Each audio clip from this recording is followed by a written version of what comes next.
Hello, everybody. We're here today to channel Edgar Allan Poe.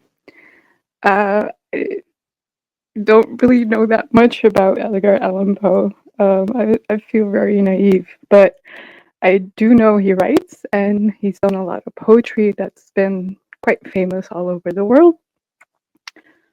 And I'm excited to channel him and see what kind of inspirations that he had throughout his life to take up such an endeavor that made a really big ripple effect all over the world.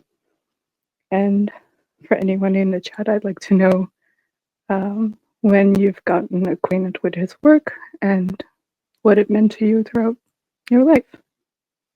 Okay. Hello, who are we speaking with? Edgar. And in what dimension do you reside?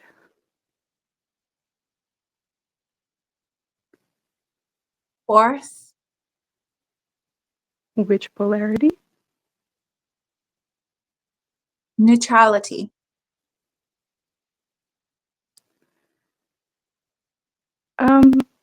I've got some questions from people who are witnessing this channeling. How did you disappear, man?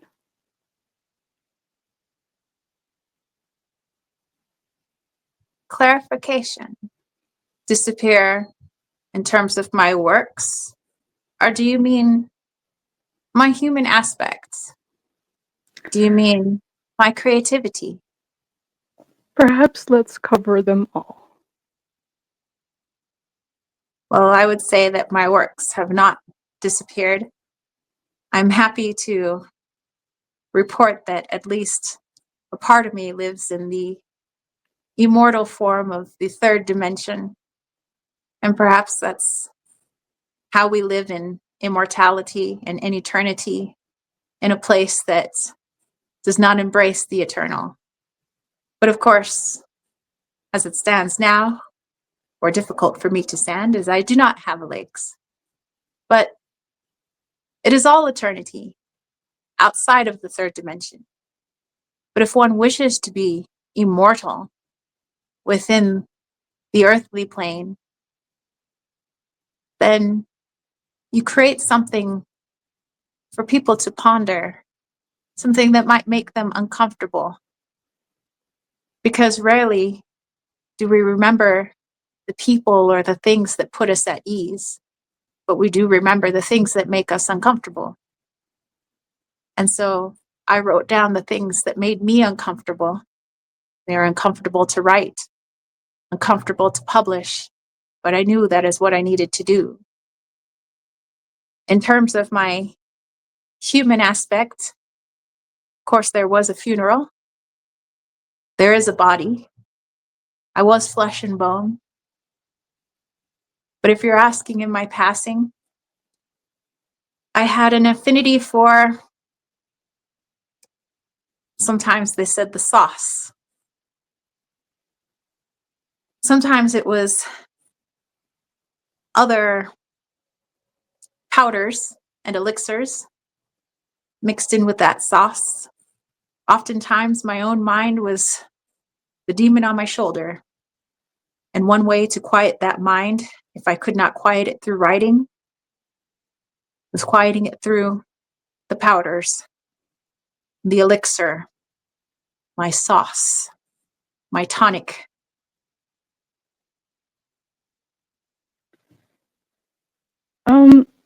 How did you begin the endeavor to start writing, and what was your biggest inspiration? I would say that nobody told me to start writing. Really, there was so much going on inside of my head. From the moment I was able to form my thoughts into words, I knew that words were not enough. What I could speak was not enough. There was still more going on inside my head, what I could feel and what I could see that people didn't want to see, people didn't want to look at. So I began to write it down. And mind you, it was not elaborate at first. It was not scholarly at first. Perhaps it was just what I ate that day. But I liked being able to see my thoughts taking form. It was perhaps quite like a sculptor or a painter taking what is inside of you and putting it on the outside of yourself, that you can marvel at your own being right there in front of you. And so it was marveling at what was inside of myself being written on the outside of myself. My words, eternal, that I could go back almost as if in time and read what I had written the week before, the month before, the year before. And it was like talking to a younger version of myself, how I thought then, how I felt then. And it was like I could talk to him. For me, this is a world of timelessness where time stands still is within the writing.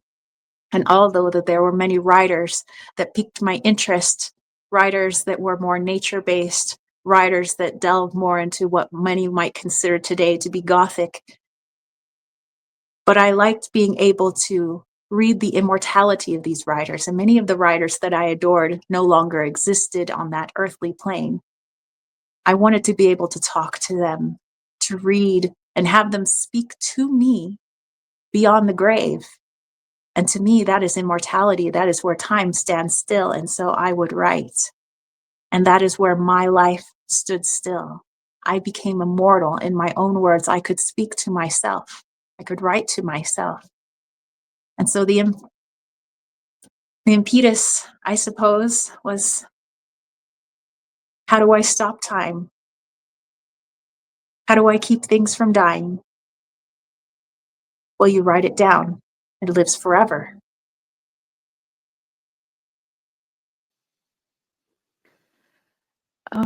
Now looking back upon your earthly life, do you think that maybe there had been an element of automatic writing from spirit?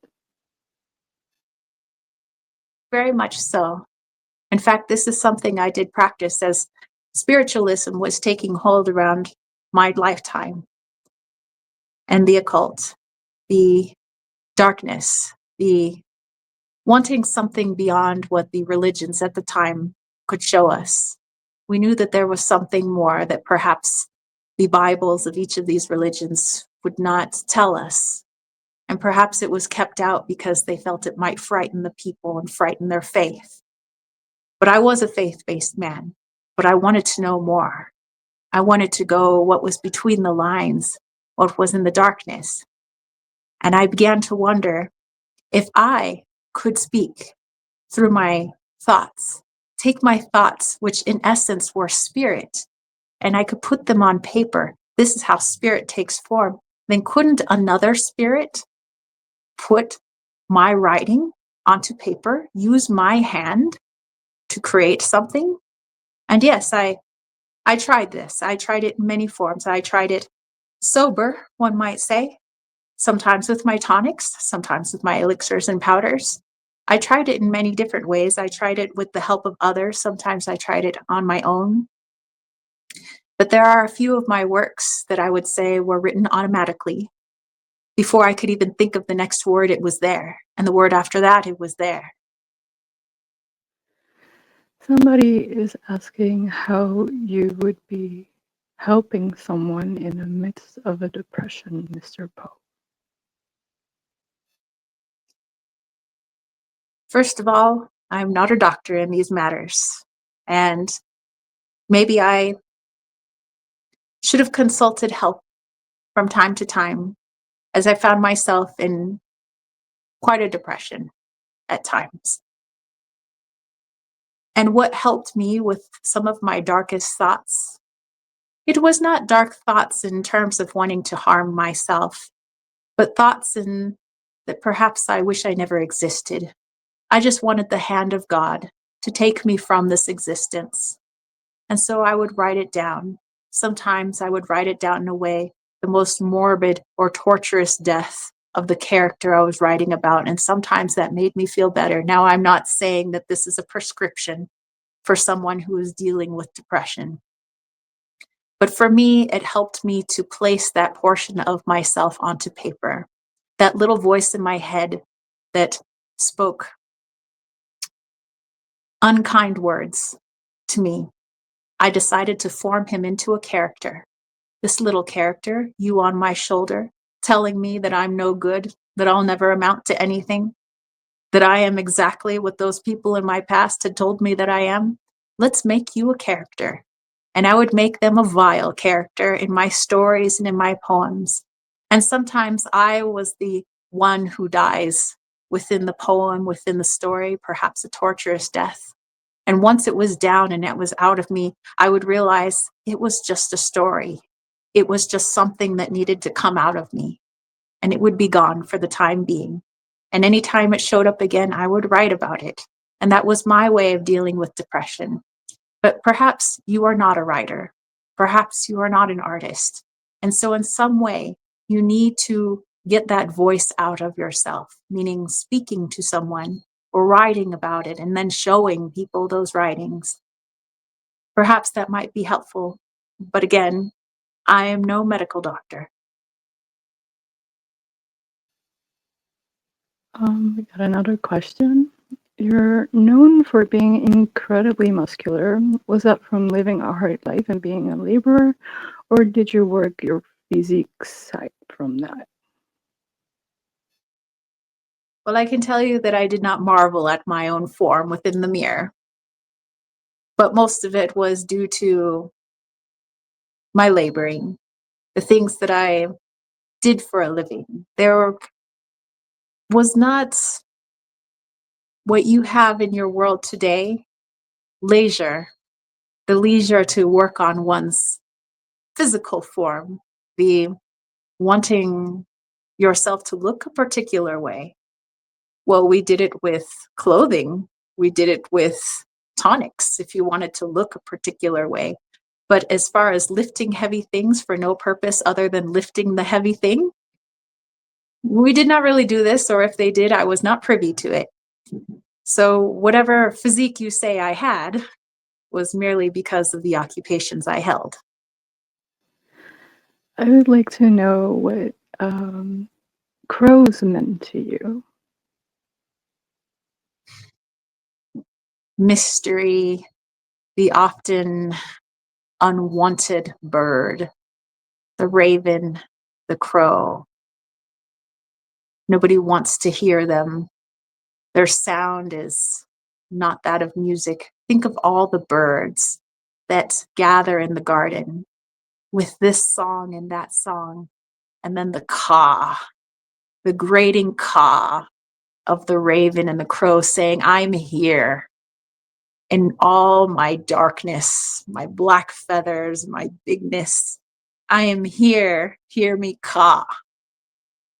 And they care not that their song is not as beautiful as all the other birds, but also that they are smart and people shun them. But I would say they are the wisest of all birds, more wise than any human that I knew. And yet that is the bird that is shunned. So perhaps it was people's mystery, the mystery of the real, the soul within an individual, when they are their authentic self, when they care not what you think of them, when they are truly standing in their magic, truly in their beautiful intelligence. Those are the ones shunned from society because they cause you to reflect on yourself. And so I love the raven and I love the crow. They remind us of what we're scared of, and that is our greatness. Who inspired you from beyond? Any being, or was it all you? Some of my inspiration came from my acquaintance with spirits. I did see spirits. I did feel spirit. And I found it quite interesting that someone could pass, people mourn, the body decays, and yet I see them standing right before me. What does this mean? So I began to question my own immortality, and it did aid me in my writings. You see, my fascination with time, having time stand still, immortality, and also a mixture of my own religion. And this influenced my writing greatly. I'm afraid we've reached our limit of time. Um, it was very lovely to meet your acquaintance, Mr. Poe. Very poetic words, and really, really loved hearing all about your life here on Earth. I would like to ask you if you have any parting words for us before gently nudging Taurus consciousness back to. Yes. Oftentimes, when I hear people speak of me, it is in conjunction with your darker half of the year, sometimes in conjunction with All Hallows Eve. And why is that? That I'm only remembered at times of spooky tales and ghost stories. My life was not a single day of the year. I did not write for Halloween. I did not write for spooky tales. I wrote about the darkness of the human psyche. I wrote about what we fear, the loss of time, the loss of ourselves, the loss of our mind, loss, fear. These are the things that make us uncomfortable. So I encourage you to look into my works in the daytime, in the brighter half of the year, at any time really, because they make you uncomfortable. I want you to be uncomfortable. When you are comfortable, you will never grow, and I want you to grow. So at any moment, make yourself uncomfortable, whether you read something of mine, whether you think upon me, or you watch the raven or the crow, or you try something new in your life. Remember that uncomfortable is good. Uncomfortable is immortality.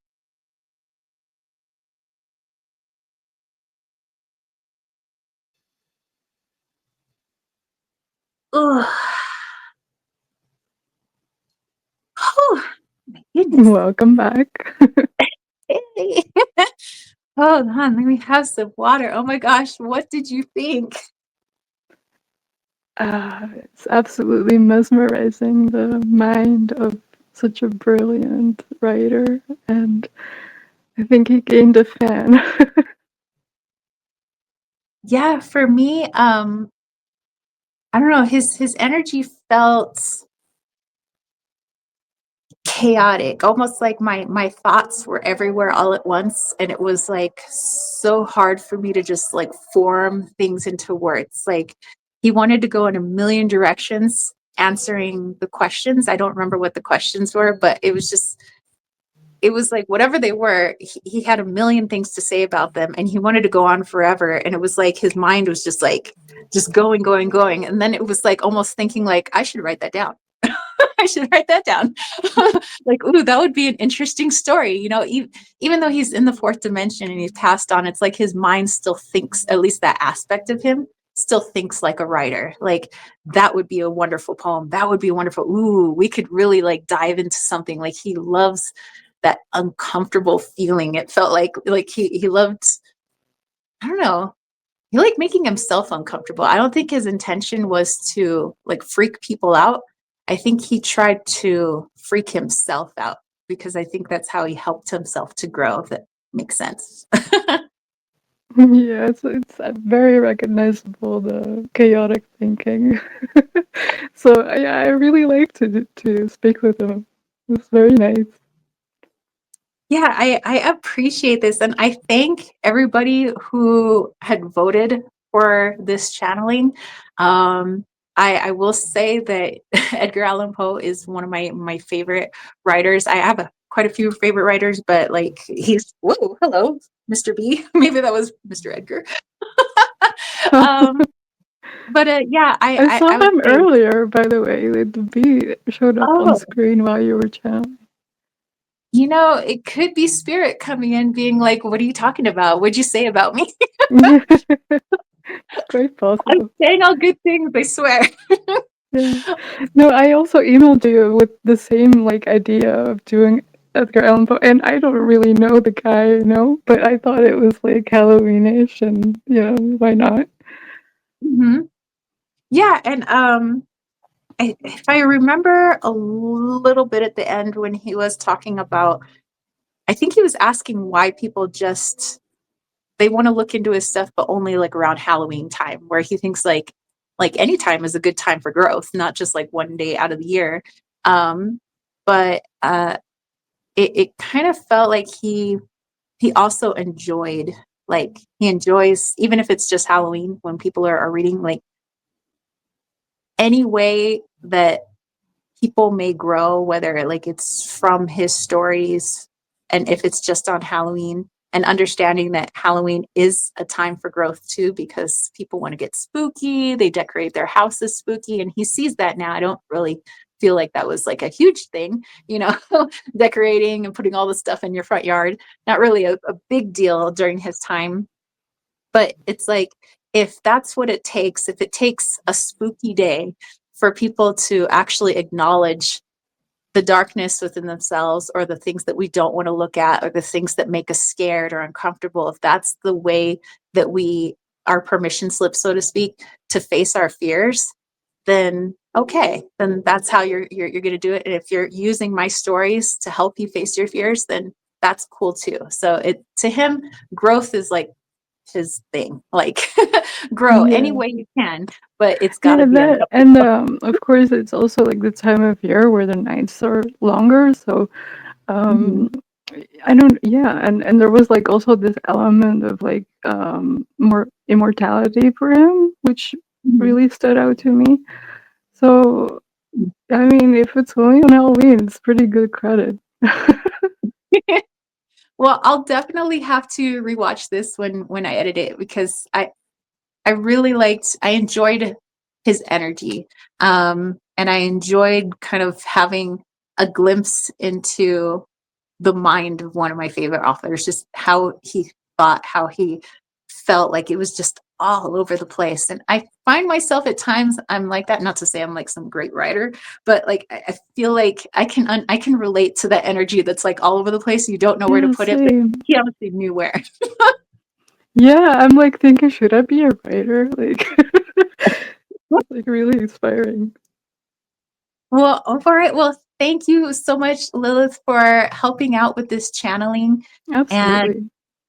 thank you to everybody who, during our live chat, was able to offer up those questions for Lilith to read. And thank you, Lilith, if you had questions of your own, and for volunteering to do this. I know that it gets people out of their comfort zone, and that's what Edgar Allan Poe is all about. Um, so thank you so much. And if anybody in the future would like to do what Lilith did and what other of our other friends have done, which is to be a guest interviewer and either read questions during a live chat or coming up with your own questions, then just email me, Tara@kittenswaitsandtarot.com. I appreciate everyone who's been a guest interviewer. I appreciate everybody who's gotten a one-on-one channeling with me. Thank you so very much. And we will catch you, spiritual homies, next time. Thank you again, Lilith. And thank you to everybody else. Keep living chicken grease. Bye.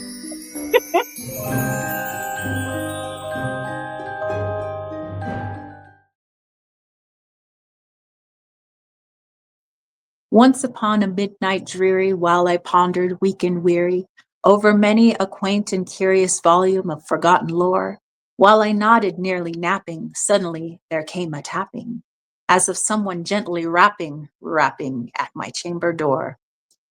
"'Tis some visitor," I muttered, "tapping at my chamber door. Only this and nothing more." Ah, distinctly I remember it in the bleak December, and each separate dying ember wrought its ghost upon the floor.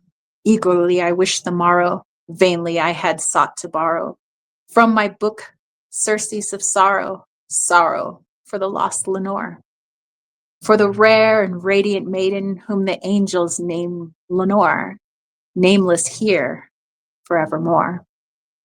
And the silken, sad, uncertain rustling of each purple curtain thrilled me, filled me with fantastic terrors never felt before, so that now, to still the beating of my heart, I stood repeating, "'Tis some visitor entreating entrance at my chamber door. Some late visitor entreating entrance at my chamber door. This is it and nothing more." Presently my soul grew stronger, hesitating then no longer. "Sir," said I, "or madam, truly your forgiveness I implore. But the fact is I was napping, and so gently you came rapping, and so faintly you came tapping, tapping at my chamber door, that I scarce was sure I heard you. Here I opened the door, darkness there, and nothing more. Deep into that darkness peering, long I stood there wandering, fearing, doubting, dreaming dreams no mortal ever dared to dream before. But the silence was unbroken, and the stillness gave no token, and the only word there spoken was the word whispered, Lenore.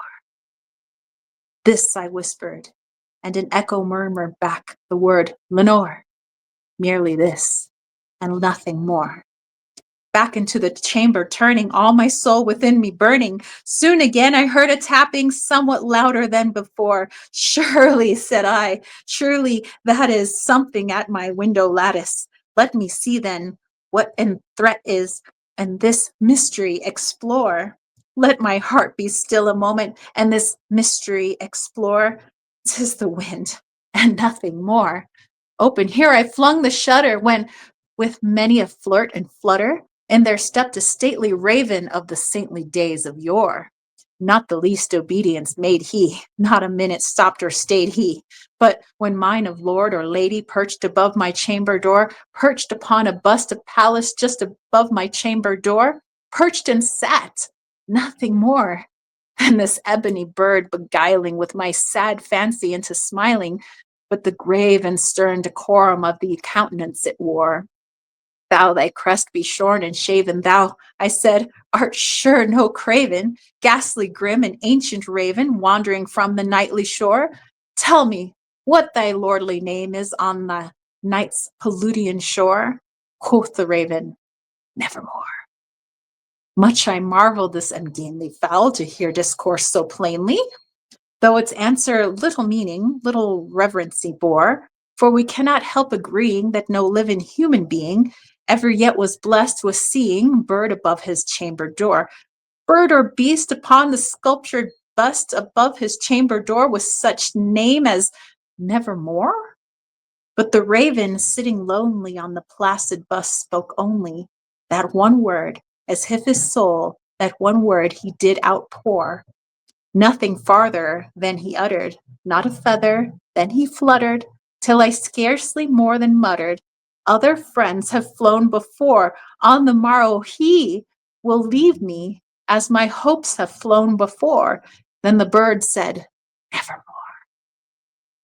Startled at the stillness broken by my reply so aptly spoken, "Doubtless," said I, "what it utters, is it only stock and store, caught from some unhappy master, whom unmerciful disaster followed fast and followed faster, till his songs one burden bore, till the dirges of his hope that melancholy burden bore, of never, nevermore." But the raven still beguiling my sad fancy into smiling, straight I wheeled a cushioned seat in front of bird and bust and door. Then upon the velvet sinking, I betook myself to linking fancy unto fancy, thinking what this ominous bird of yore, what this grim, ungainly, ghastly, gaunt, and ominous bird of yore meant in croaking nevermore. Then I sat engaged in guessing, but no syllable expressing, to the fowl whose fiery eyes now burned into my bosom's core. This and more I sat divining, with my head at ease, reclining on the cushion's velvet lining that the lamplight gloated o'er, but whose velvet violent lining with the lamplight gloating o'er, she shall pass, ah, nevermore. Then, methought, the air grew denser, performed from an unseen censer, swung the seraphim whose footfalls tinkled on the tufted floor. Wretch, I cried, thy God hath lent thee, by these angels he hath sent thee, respite, respite, and nempeth from the memories of Lemore. Quoth, quoth, this kind nepenthe, and forget this lost Lenore, quoth the raven, nevermore.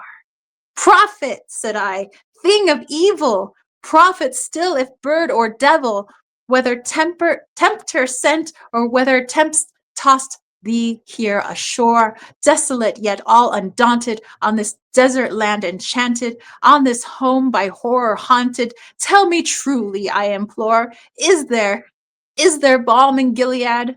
Tell me, I implore, quoth the raven, nevermore. Prophet, said I, be the word thing of evil, prophet still, if bird or devil, by that heaven that bends above us, by that God we both adore, tell this soul was sorrow laden if within the distant Aidenn it shall clasp a sainted maiden whom the angels name Lenore, clasp a rare and radiant maiden whom the angels name Lenore. Quoth the raven, nevermore. Be that word our sign of parting, bird or friend.